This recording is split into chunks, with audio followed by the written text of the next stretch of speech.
Hello, my name is Emma Bergman, and today I'm going to be showing you how to make a mug cake.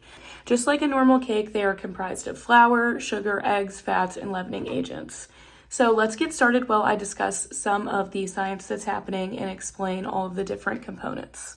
All right, so you're going to need some milk, some ground flax seeds, some flour, some white sugar, some vegetable oil, baking powder, and then some other ingredients that I didn't show. So we're going to start off with some all-purpose flour. All-purpose flour has a bread content of about 11.7%, making it perfect to create tender cakes that have a nice stable structure. When the flour mixes with water, it forms gluten, providing the firm structure that we are used to. Next, I'm adding some baking powder. This is a leavening agent that creates rise in the mug cake and creates the signature springy texture. Sometimes a combination of baking powder and soda are used, but I'm only using baking powder. I also added a pinch of salt, and then here I have a flax egg for my binding agent. So most cake recipes call for chicken eggs, but for a recipe like this, you can combine ground flax seeds and water in a 1-to-2 ratio and allow that to just kind of sit and gel for a couple of minutes, and then that creates a texture that really resembles an egg and helps to kind of hold all of the ingredients together. So I'm just adding that in here. And then for my lipid, I'm using oil in this case. This helps to make a more moist mug cake due to the high water content of the batter.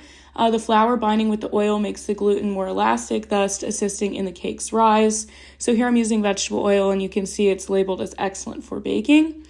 For my sweetener today, I'm using just plain white sugar. I know that sugar is not necessarily a healthy addition to the diet, but it's definitely completely fine in moderation.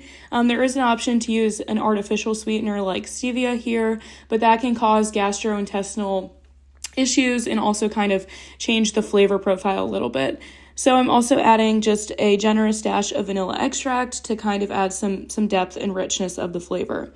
And then here, to increase the hydration of the batter a little bit more, I added a small splash of oat milk, and then I'm just mixing that all up thoroughly.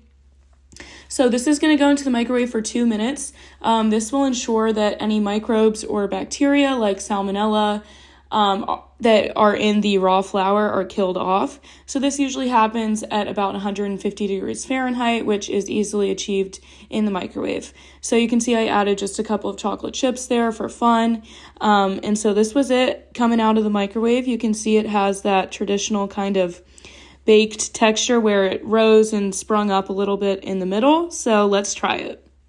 All right, let's try it. Cheers. It's really good.